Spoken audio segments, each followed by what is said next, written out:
Watch out then, because you don't know the day or the hour.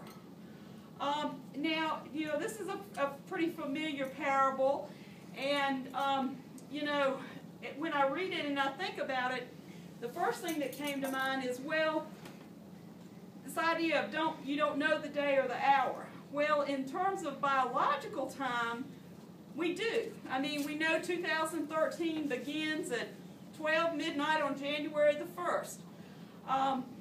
But of course, we know, if you've been reading the newspapers or things, we've just gone through this thing during December in which people talked about the Mayans calendar from that previous civilization and how it was supposed to end on December the 20th. And so people said that was going to be the end of the world. And so certainly that didn't turn out the way that the Mayans, if they were still around, would have thought it was.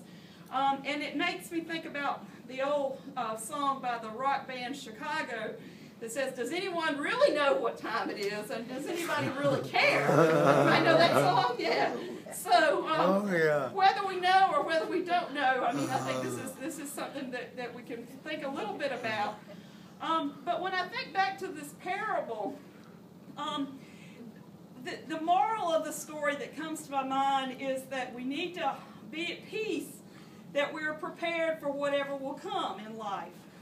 I don't really think that story is intended to tell us exactly how much oil we need to have on hand at all times, or to scare us into investing into certain quantities of any kind of substance in preparation. Lately, I've noticed on the news, as we've had downtimes in the economy, there have been advertisements that are almost like survivalists. They're like, you got to buy this food that you can put in your basement so that if something really bad happens, you'll have some food. We'll have some food for your family. We can buy tons and tons of food and put it in our basement, but is that going to be a guarantee of protection?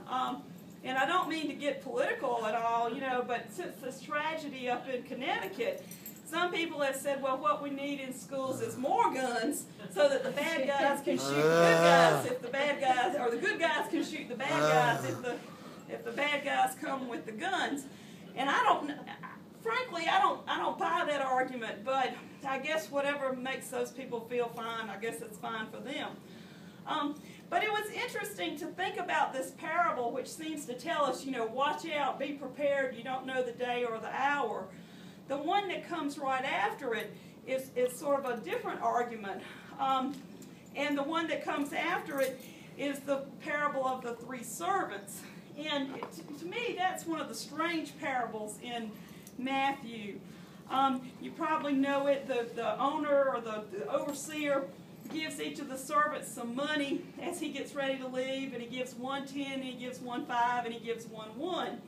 And the one that gets the 10, while the overseer's gone, he invests the money so that when the overseer comes back, he gives him, he said, here's your money and here's what I've earned on your money.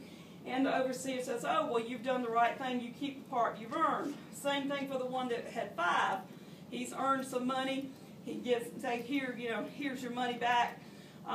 And the overseer says, oh, well, you've done the right thing. You keep your 5 and I'll take my 5 back.